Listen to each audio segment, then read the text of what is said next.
माता भक्त रघुनाथ श्री जीव गोपाल भट्ट दास रघुनाथ के चाई गोसाई करी चरणा वंदन जहाँ है विघ्ननाश अभीष्ट पुराण। नमो महावदन्याय कृष्णा प्रेम प्रदायते कृष्णाय कृष्ण चैतन्या नामिने गौराकिशे नमः। हे कृष्ण करुणा सिंधो दीनबंधो जगत्पते गोपेश गोपिकाकांत राधाकांत नमस्तुते। तप्त कांचन गौरांगी राधे वृंदावनेश्वरी वृषभानुसुते देवी प्रणमामि हरिप्रिये। भक्त्या विहीना अपराधलक्षैः क्षिप्ताश्च कामादि तरङ्गमध्यैः कृपामयि त्वां शरणं प्रपन्ना वृन्दे नुमस्ते चरणारविन्दम्।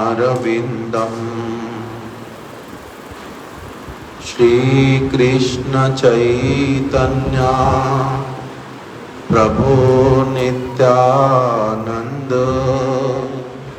श्री अद्वैत गदाधर श्रीवासादि गौर भक्त वृंद। हरे कृष्णा कृष्णा कृष्णा हरे हरे हरे राम राम राम हरे हरे।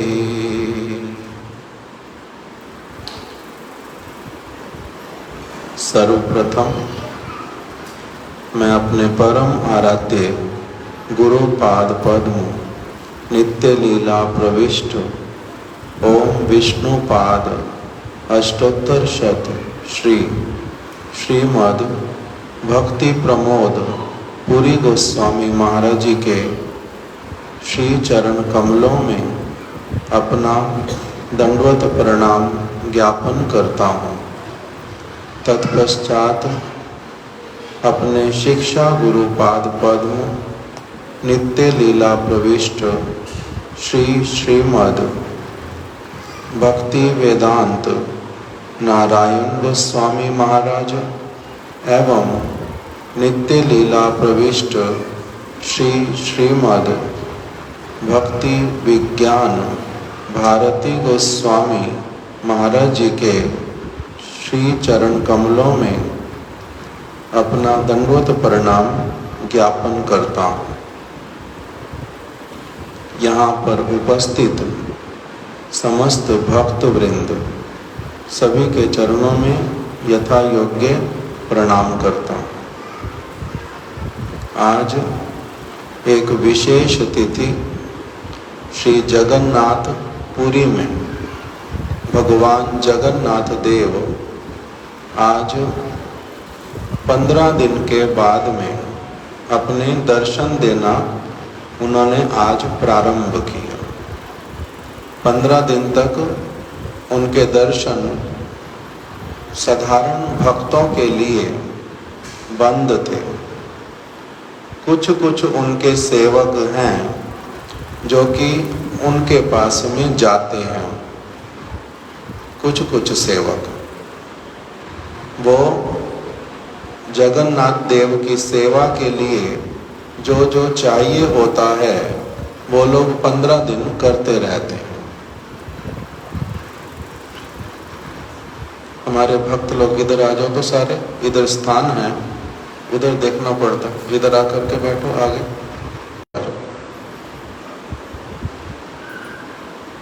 आप लोग भी जो जो इस तरफ आ सकते इस तरफ आ जाओ, सारे एक साथ देखो। इसका नाम है गुंडीचा मंदिर, और जहाँ पर पूरा वर्ष रहते हैं उसका नाम है जगन्नाथ मंदिर। अभी 9 दिन के लिए कल से कहाँ जाएंगे? गुंडीचा मंदिर में। 9 दिन गुंडीचा मंदिर में बहुत अलग अलग प्रकार के नित्य प्रति उत्सव होंगे।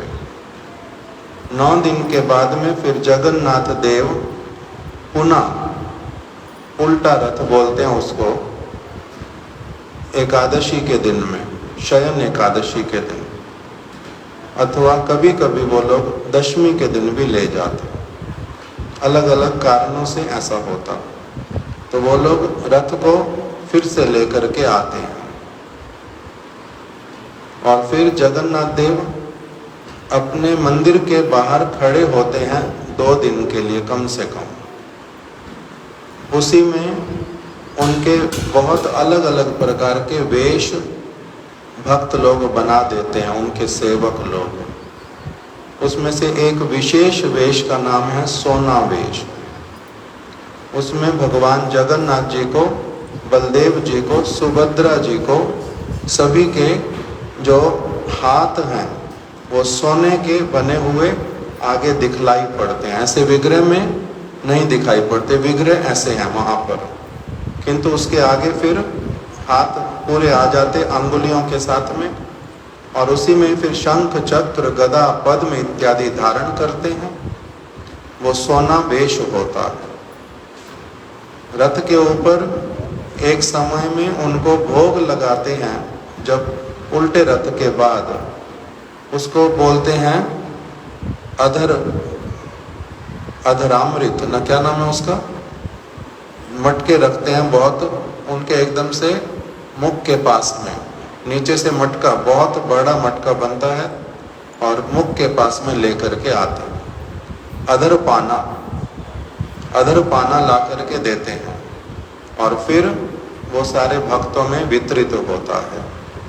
तो इस प्रकार से ये बहुत सारे उत्सव एक साथ में, जिस दिन स्नान यात्रा होती है आज से 15 दिन पहले, उस दिन क्या करते हैं वहाँ पर? जगन्नाथ, बलदेव, सुभद्रा बाहर आएंगे। उस दिन भी मंदिर की प्राचीर के बाहर आते नहीं हैं, द्वार से बाहर नहीं आते, मंदिर के भीतर में ही, किंतु ऐसे एक स्थान पर आ जाते हैं जहाँ से सड़क के ऊपर, राजमार्ग के ऊपर खड़े होके सारे भक्त लोग उनका अच्छे से दर्शन कर सकते हैं। इस प्रकार से आकर के विराजमान होते हैं। किस लिए? पूरा वर्ष केवल मात्र मंदिर में जो हिंदू लोग हैं उनका प्रवेश है। वहाँ पर द्वार के ऊपर ही लिख करके रखा है दोनों तरफ। मंदिर के 4 द्वार, मुख्य द्वार जो है जहाँ से सभी लोग जाते हैं प्राय, सिंह द्वार, उस सिंह द्वार के ऊपर लिख करके रखा है केवल हिंदू का प्रवेश और किसी का नहीं। इसलिए बहुत सारे और लोग वो सारा वर्ष भीतर नहीं जा पाते, दर्शन करने के लिए नहीं जा पाते। विदेशी लोगों को देखने से ही पहचान लेते। द्वार पर अलग, सभी द्वारों पर द्वारपाल रहते हैं, पुलिस रहती है, चेकिंग करते हैं, जाने देते तभी अंदर।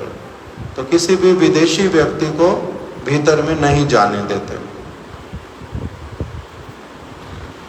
चाहे उसका दीक्षा हुआ हो, तिलक करता हो, कंठी पहनता हो, चाहे जो कुछ भी क्यों ना हो, नहीं जाने देंगे। इंदिरा गांधी भी गई थी, मंदिर के भीतर जाना चाहती थी, प्राइम मिनिस्टर थी उस समय, प्रधानमंत्री, तब भी अलाउ नहीं किया था, अंदर नहीं जा सकते। किस लिए? विवाह किया पारसी से, इसलिए अंदर नहीं जा सकता। तो उसने कहा था मैं यहाँ का नियम बदल दूंगी। वहाँ की अथॉरिटी ने कहा था कि यहाँ टेम्पल का जो एक्ट है, टेम्पल एक्ट, वो टेम्पल एक्ट यहाँ पर चलता है, आपके पद के कारण आपको भीतर आने दिया जाएगा, ये होगा नहीं। तो इसलिए नहीं जाने दिया था अंदर। हमारे महाराज जी इस विषय में बोलते थे, श्रील भारती गोस्वामी महाराज जी, ये ठीक बात है ना गलत बात है? मंदिर के अंदर सबको जाने देना चाहिए दर्शन के लिए या नहीं जाने देना चाहिए? तो कहते हैं उनका नाम है जगन्नाथ। अगर इस बात पे किसी का विश्वास होता है, अनुभव होता है, स्वीकार कर पाता है यदि कोई, तब वो कभी नहीं कह सकता कि ये भूल है। इस जगत में ही एक देश, उसी का प्रधानमंत्री, वो इतना अधिक व्यस्त रहता है कि सभी लोग उससे नहीं मिल सकते। सभी लोग ही वोट दे करके भले ही उसको बनाते भी हैं, तब भी सभी लोग क्या अपनी इच्छा से उनके पास जाके मिल सकते हैं? नहीं मिल सकते। सभी लोग जाकर के नहीं मिल सकते। तो इसी प्रकार से भगवान जो हैं वो जगत के नाथ हैं, उनके पास में सभी आकर के मिल सकते हैं, ये बात नहीं है। इसलिए उनकी इच्छा के अनुसार चलता है। और एक कथा हमारे महाराज जी बताते थे कि जगन्नाथ जी का एक सेवक, अब हमारे जैसे व्यक्ति दर्शन के लिए जाते हैं तो हम लोग तो हो गए साधारण दर्शनार्थी, किंतु जो जगन्नाथ जी की सेवा करते हैं सब समय, उनको क्या कहते हैं? वो जगन्नाथ जी के अलग अलग प्रकार के पंडा हैं। पंडा शब्द का अर्थ होता है, शास्त्रीय भाषा जो है वो है जिसकी बुद्धि बहुत प्रखर है, जिसकी बुद्धि इतनी प्रखर है कि वो सारी वस्तुओं को समझता है कि मैं सूक्ष्म शरीर नहीं हूँ, मैं स्थूल शरीर नहीं हूँ, मैं इस जड़ जगत का कोई व्यक्ति नहीं हूँ, मैं आत्मा हूँ, मेरा भगवान के साथ में नित्य संबंध है। उनकी भक्ति करना ही, उनकी सेवा करना ही मेरा एकमात्र कर्तव्य है। उसके अतिरिक्त मैं और कुछ भी नहीं करूँगा, और ना ही वो करता है। तब उसको क्या कहते हैं? ये कौन है? ये पंडा जी है, ये पंडा जी है। तो इस प्रकार से जगन्नाथ जी के एक पंडा जी, उनका क्या हुआ कि एक विधर्मी कन्या से प्रेम हुआ और उससे विवाह कर लिया। अभी उसका मंदिर में जाना, भीतर में प्रवेश निषेध हो गया, भीतर में नहीं जा सकते। क्यों? विधर्मी से विवाह किया, इसीलिए उनको नहीं भीतर में जाने ही नहीं देंगे। किंतु वो सब समय सेवा करने वाला व्यक्ति भी था, तो बहुत रोता है, बार बार प्रार्थना करता है कि मेरे को भीतर जाने दिया जाए। नियम के अनुसार कोई जाने देता नहीं, तो वो भगवान जगन्नाथ जी को ही प्रार्थना करने लगा कि हे प्रभु, आप मुझ पर कृपा करो, मेरे दोषों को क्षमा करो, आपका दर्शन नहीं करूंगा और खा लूंगा, कुछ पी लूंगा, जीवन धारण करूंगा, क्या मैं इतना अधिक दंड का भागीदार हूं? इतना मैं पापी हुआ? मेरे ऊपर कृपा करो प्रभु। जब बार बार इस तरह से प्रार्थना करता है, तब जगन्नाथ देव ने क्या किया? जगन्नाथ देव ने अपने सेवकों को कहा कि मेरे को बाहर लेकर के चलो, द्वार पर, मेरे को द्वार पर लेकर के चलो। उसको भीतर नहीं बुलाया जा सकता, किंतु मेरा क्या बाहर जाना निषेध है? भगवान का तो बाहर जाना निषेध नहीं है। अपनी इच्छा से वो जहां कहीं पर भी कभी भी जा सकते हैं। तब फिर जगन्नाथ देव ही अपने द्वार पर आकर के खड़े हो गए। वहीं पर ही उस भक्त ने दर्शन किया। तो उस भक्त ने अपने मुख से क्या बोला फिर? हे प्रभु, आप पतित पावन, पतितों को पवित्र करने वाले, पावन करने वाले, आप पतित पावन। इसलिए अभी तक भी जगन्नाथ मंदिर के द्वार पर ही आप बाहर हैं, किंतु आपको पतित पावन जगन्नाथ के दर्शन होंगे। बहुत दूरी पर खड़े होने पर भी पतित पावन के दर्शन होते हैं। तो इसलिए बहुत सारे लोग जो भीतर नहीं जा सकते, वो लोग बाहर से ही दर्शन करते हैं। और कुछ कुछ भक्त लोग ऐसे वाले भी कि भीतर में जाने का समय नहीं है, तो वो लोग भी उस मार्ग से आते जाते हैं, वहीं पर ही बाहर ही खड़े होकर के प्रणाम कर लेते पतित पावन जगन्नाथ को। इस प्रकार का वहाँ का विधान है। तो इसलिए स्नान यात्रा के दिन में जगन्नाथ देव को क्या किया जाता है? बाहर लेकर के आते हैं। जगन्नाथ मंदिर की प्राचीर बहुत ऊंची, मान लो कि हमारे 2 मंजिल तक की होगी, तो वहीं पर ही प्राचीर के पास में एकदम से आ जाते, वहीं मंडप बनता है और बाहर सड़क के ऊपर जितने भी लोग खड़े हों सबको दर्शन होते हैं। स्नान यात्रा वाले दिन स्नान यात्रा यहाँ पर पालन किया था, इसीलिए आप लोगों ने वो सब कथा सुनी ही होगी स्नान यात्रा की। और उसी के साथ ही साथ में जगन्नाथ देव क्या हो जाता है? 108 घड़ों से स्नान करते हैं वहाँ पर, पवित्र जल, उसमें बहुत प्रकार के सुगंधित जो वस्तुएं वो मिला करके उनका महाअभिषेक करते हैं, दिव्य अभिषेक। साधारण अभिषेक नहीं होता वो दिव्य अभिषेक।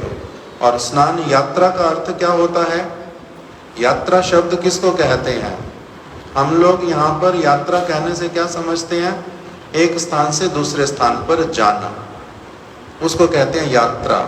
किंतु हमारे महाराज जी हम लोगों को बोलते थे कि जो भगवान के विषय में यात्रा शब्द बोला जाता है, उसका अर्थ होता है उत्सव, महोत्सव। जैसे स्नान यात्रा, इसका अर्थ क्या हो गया? स्नान महोत्सव। अभी रथ यात्रा, रथ यात्रा का अर्थ क्या हुआ?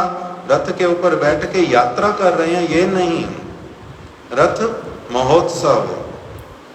फिर आता है दौल महोत्सव, फिर आता है झूलन यात्रा। झूलन यात्रा मतलब झूले के ऊपर बैठने वाला महोत्सव। तो इस प्रकार से यात्रा शब्द का अर्थ क्या होता है? महोत्सव।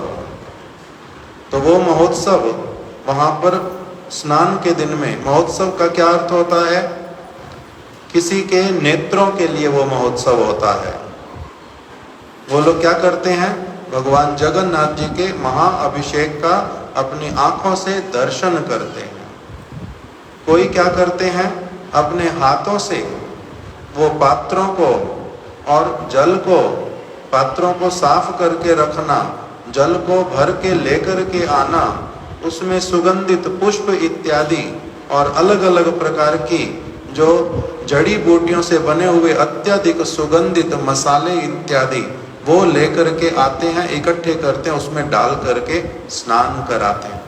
तो कोई अपने हाथों के लिए, किसी के हाथों के लिए महोत्सव, कोई क्या करता है उस समय में बहुत सारे जो बहुत सुंदर सुंदर स्तव और स्तुतियाँ वो पाठ करते हैं जगन्नाथ देव के लिए, उनके कानों को आनंद प्रदान करते हैं स्नान कराते समय।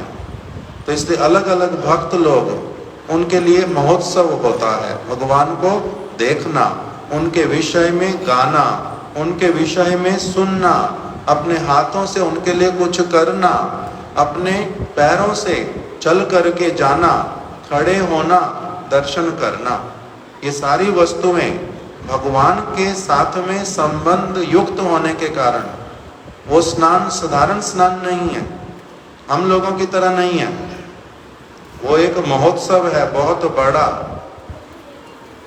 उसमें प्रभु को स्नान कराया जाता, अर्थात तस्मिन् तुष्टे जगत तुष्टम, उनके संतुष्ट होने से, उनका स्नान कराने से, उनको शीतलता पहुंचाने पर जो जो व्यक्ति अपने हृदय के साथ में केवल बाहरी क्रिया नहीं, मन के द्वारा जो उनको स्नान कराने की, उसके लिए उस समय दर्शन करने की जो सब कामना करते हैं व्यक्ति, उनको कहते हैं परम सौभाग्यवान, बड़े सौभाग्यशाली है कि इनका भगवान के प्रति इस प्रकार का भावना हुआ है। तो इसलिए स्नान महोत्सव, स्नान यात्रा, उसमें भगवान जगन्नाथ जो है क्या हो गए, अस्वस्थ हो गए, किंतु साथ साथ में अस्वस्थ नहीं हुए,